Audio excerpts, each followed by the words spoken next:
Welcome to a special bonus episode of My Got a Podcast. I'm your host, Jim Wood.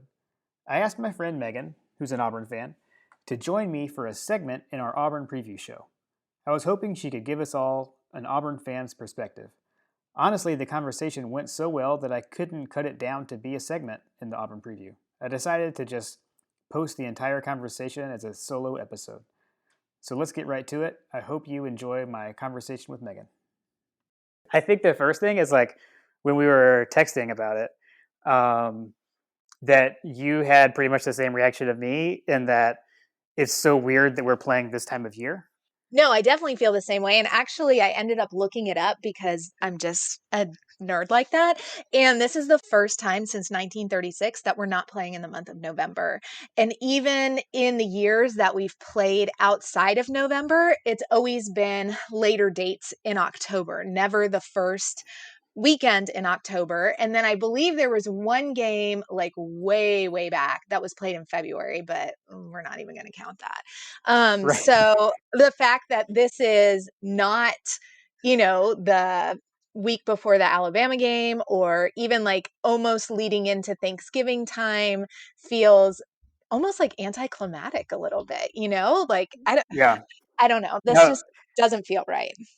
Well, it does, and like I already we've already recorded with my co-host John and I like our thoughts on the game, and like kind of what I opened with was like I just like wasn't ready. Like I knew I wasn't ready Yeah. already, and then game one ended, and usually like when we're coming into the Auburn game, there's just like so much stuff on social media. Like there's I don't know if you've seen the Squidbillies thing where with T-Pain and like Auburn sucks, whatever. Like I don't No. know if you ever even heard that. I'll send that to you. Okay. You'll hear it on the episode or on the other episode. Spoiler alert, it'll be in there. Oh, Um, nice. but like that's always getting passed around, right? And I feel like I always like tweet that or whatever, and it just hadn't really thought about it. I don't know. It's so weird. It should be cold outside. Well, yeah, it Like, definitely should be cold outside, but I think also the fact that we're playing with only one game under our belt, like how much yeah, smack talking can we even do? Like neither one of us yeah, know that much about our team because we've seen them play a game and not just yeah. like a game, but the first game of the season. Like I don't know, like it just doesn't feel, I don't feel settled about it, I think is the best way to put it.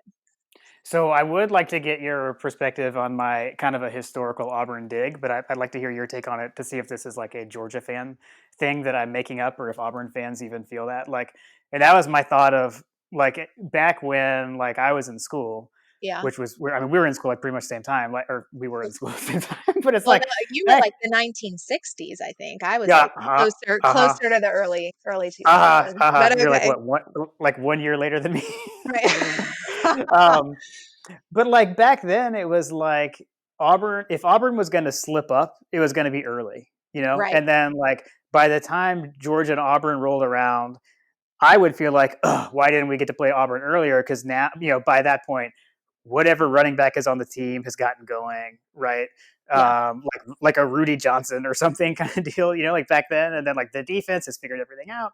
And so back then, I used to think like, oh, if we could only play them earlier. So my joke was kind of like, maybe this works to Georgia's benefit because Auburn hasn't figured everything out yet. Although I will say, watching Georgia play last week, I'm sure you guys are saying that right now after what our offense looked like. But I don't know, like historically, I mean, am I making that up, or is that a real thing that Auburn fans feel too, that you guys kind of, I mean, I guess everyone improves as the season goes on, but I don't know. No, I think as an Auburn fan, and I think you'd be hard pressed to find an Auburn fan who doesn't agree with this, but I feel like the Georgia game is always part of like the redemption season. Does that make sense? Like if we have Mm, some losses earlier in the season, if we come into November and we beat Georgia and we beat Alabama, season saved. Everything's great. Coach is right. staying, and so like with this, it's just not right. Like there's really no redemption. There's no like, so to speak, like spoiler mentality. Cause I know like, especially in the past few years, going up against Georgia, there is that spoiler mentality. Like, wow, Georgia's having a Mhm. really great season. We might have 2 losses, but we could totally screw up their chances of going to the championship or going to the playoffs.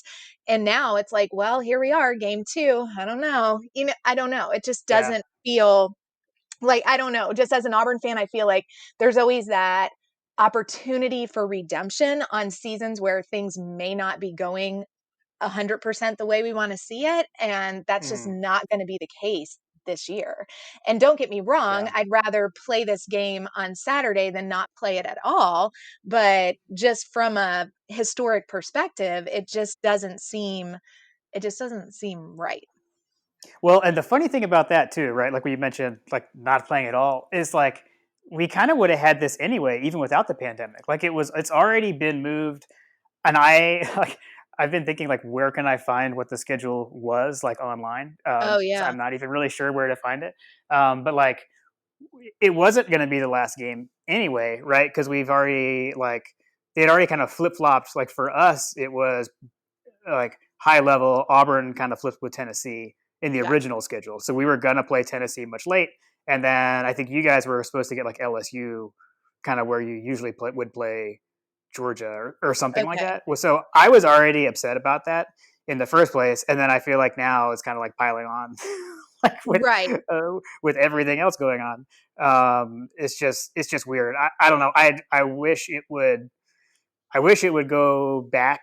Um, Personally, just because again, like historically, another thing I talked about in our like in the first episode of this show was to just like even like if you think back before the SEC championship game existed, like that Georgia Auburn game right at the end.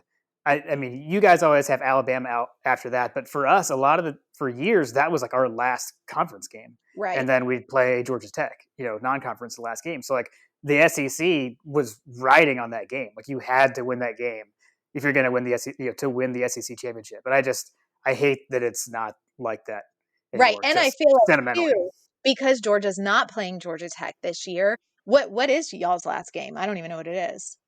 It's like Vanderbilt. Right. So, I mean, that's Yeah. just a very anticlimactic end to the season. Whereas if Georgia Auburn was later, or if that ended up being the last game, I feel like both Georgia fans and Auburn fans would have embraced that more than just, Georgia Vandy. I don't know. It just Right. doesn't, because even for us, Alabama is not our last game. So these Mm, big rivalry games, and who knows if rivalry Saturday is even going to be a thing this year, because, if we're not right. playing what I would say the right weekend, so to speak, then probably other schools aren't going to be either. Yeah, we're not. Everything is like our schedule is like super front loaded. So I mean, we've got, I mean, we've got you guys this week. Then we do Tennessee, then Bama. I mean, that's Auburn, Tennessee, Bama. Like we've never Right. had anything like that's insane. And then like yeah, I think like our last. I don't have it up, and it's so like fresh that I don't remember it all offhand. But I think we finished like South Carolina, Vanderbilt, or something like that at But the I end. will I will say I would rather be playing Georgia this weekend than Mississippi State after what we saw on Saturday. Because now, Right.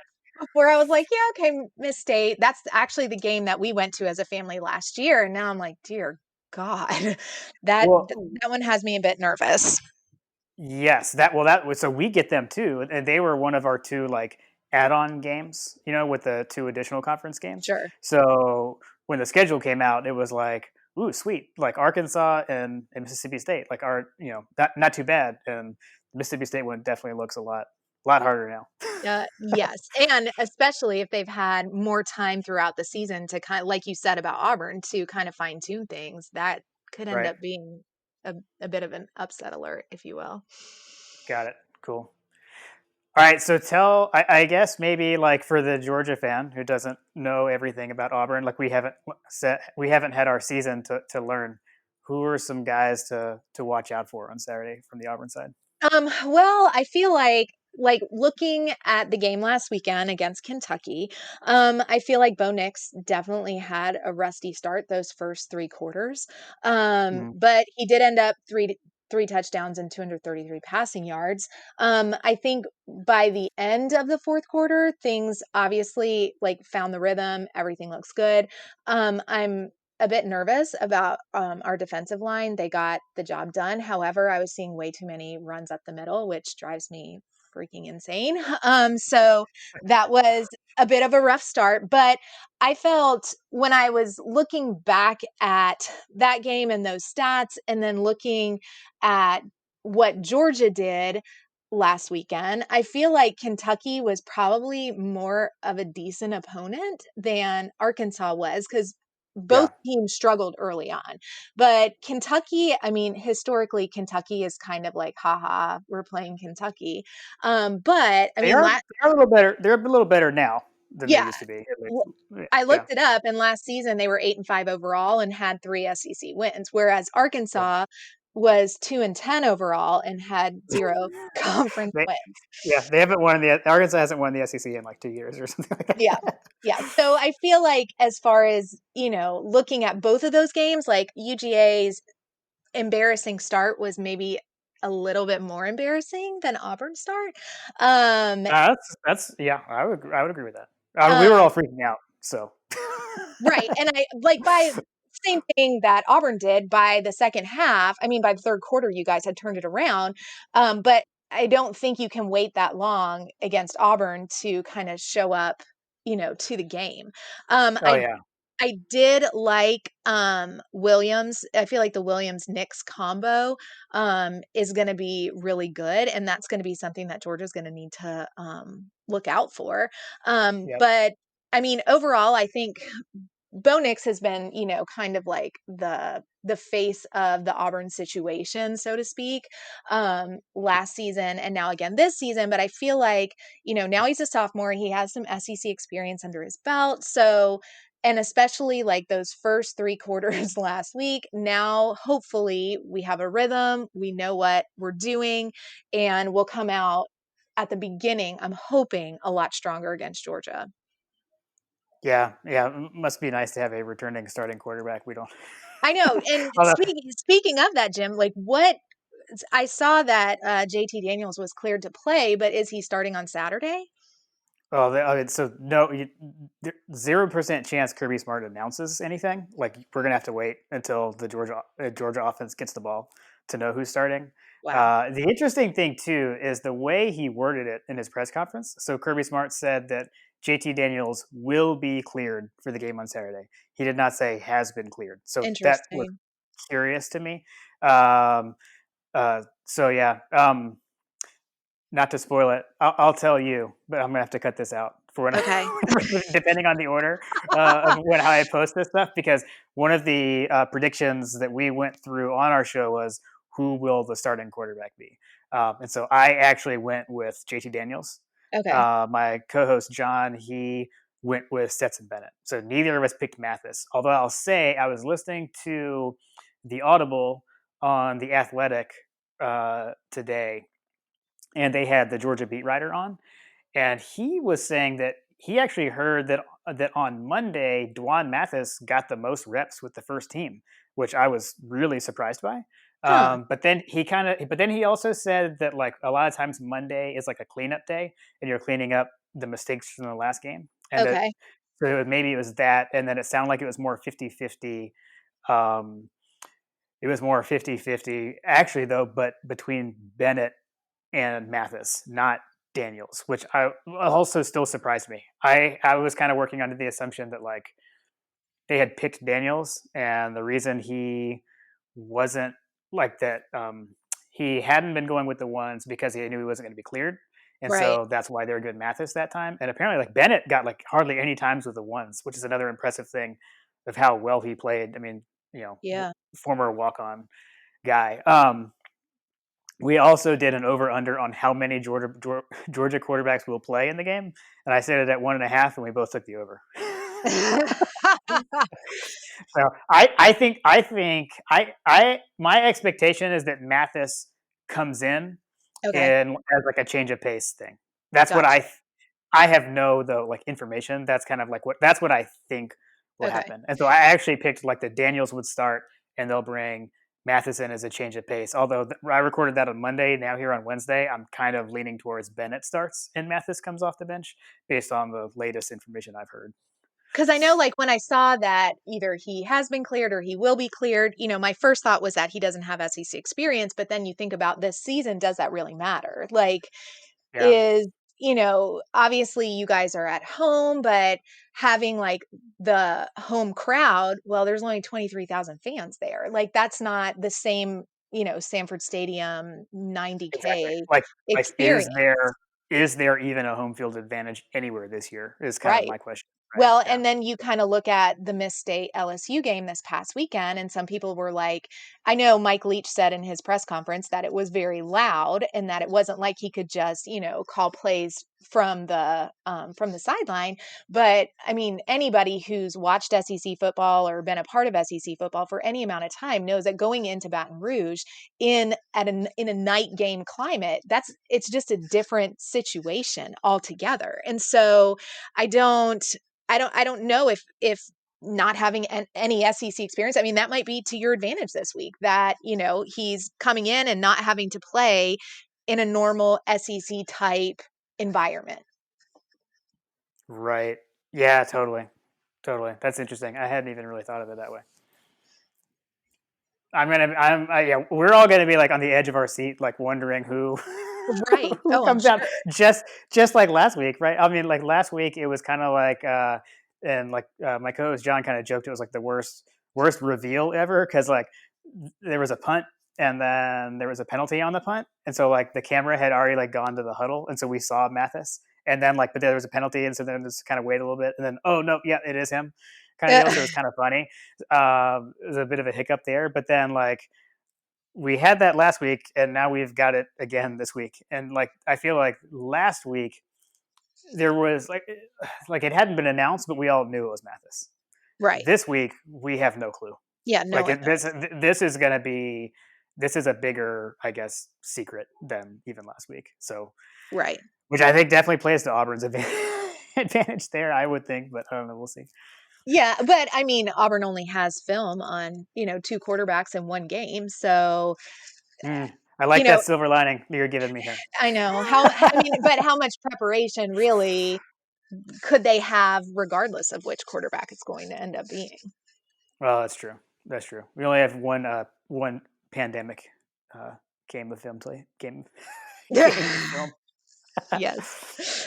Uh, So okay. So here's the other thing that I was kind of thinking is like when we did score predictions and I was trying to go through kind of like feel of the game, I actually found myself just again maybe this is just because it's like the second week, but using like terms that are kind of just like generic Auburn Georgia classic Auburn Georgia game terms, right? Like two SEC heavyweights. oh yeah, It's between the hedges, it's gonna be a battle, deep right? And south, it's like deep south oldest rivalry. Yeah. right, exactly. So it's like I don't know. Those are kind of my talking points, and just I don't know. It's just like based off that history and how close the series is. I don't know. I think it's gonna be a tight one. I think it's gonna be a Yeah. tight game. Well, of course, I did some research, and Georgia has, as I'm sure Georgia has won the last 8 of 10. But what's concerning to me a bit is that Auburn hasn't won in Athens in almost 15 years. The last time we walked away from Athens with a win was 2005. So Yeah.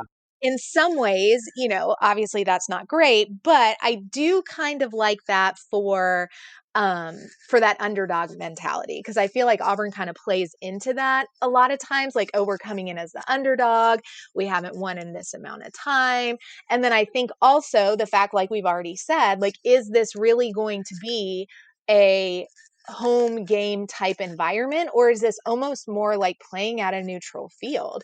Now, granted, Mhm. it's sold out, but 23,000 fans, I mean, that's just not the same situation. Not to mention, UGA is not going to be on the field. That is true. There's no live mascots, right? Like No, the eagle did not fly last week. Is that that correct? that is correct. No live mascots, but I mean, works to Auburn's advantage because he's not going to be able to attack defenseless players like we've seen in the past.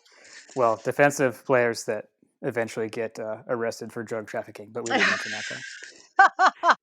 Look, not everyone knows that Uga he moonlights as a drug dog. As a So drug there you dog. go. All right. Well, Yeah. who knew? Who knew? Now, if this was any other year and it was a night game going into Athens, I would be very concerned about, how this is going to shake out. But I honestly think that the fact that it is kind of this weird pandemic game might play to our advantage a little bit.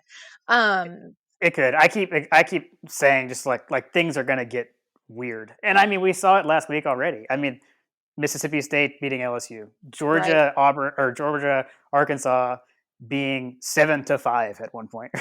Right? Right. Like Right. Yeah. it's already weird. Yeah. Now, are Georgia fans thinking of doing a blackout? I need to know, Jim. I need to know. So again, you know what? I think I'll just release this episode after the other episode, so we can just fully discuss that, and I don't have to cut stuff out.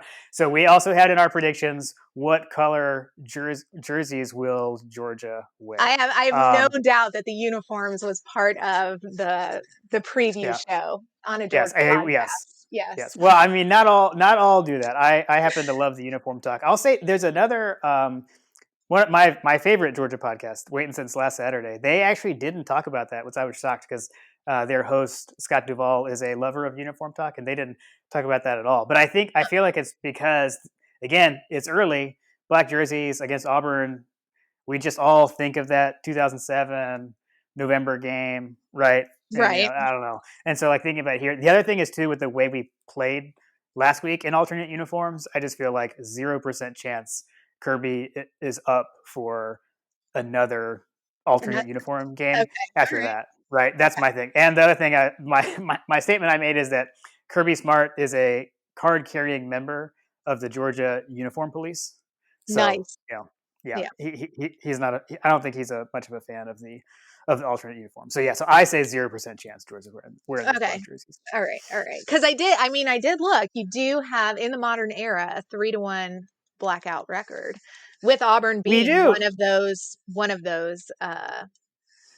games Yeah, that that you was guys won. that. So that was the first game, and that was 2 years after that the other game. So I was at both those games. I was at that 05 where we lost Yeah, like let's. right at the end, right? What was that 05 game? I believe someone else was with you that I may know.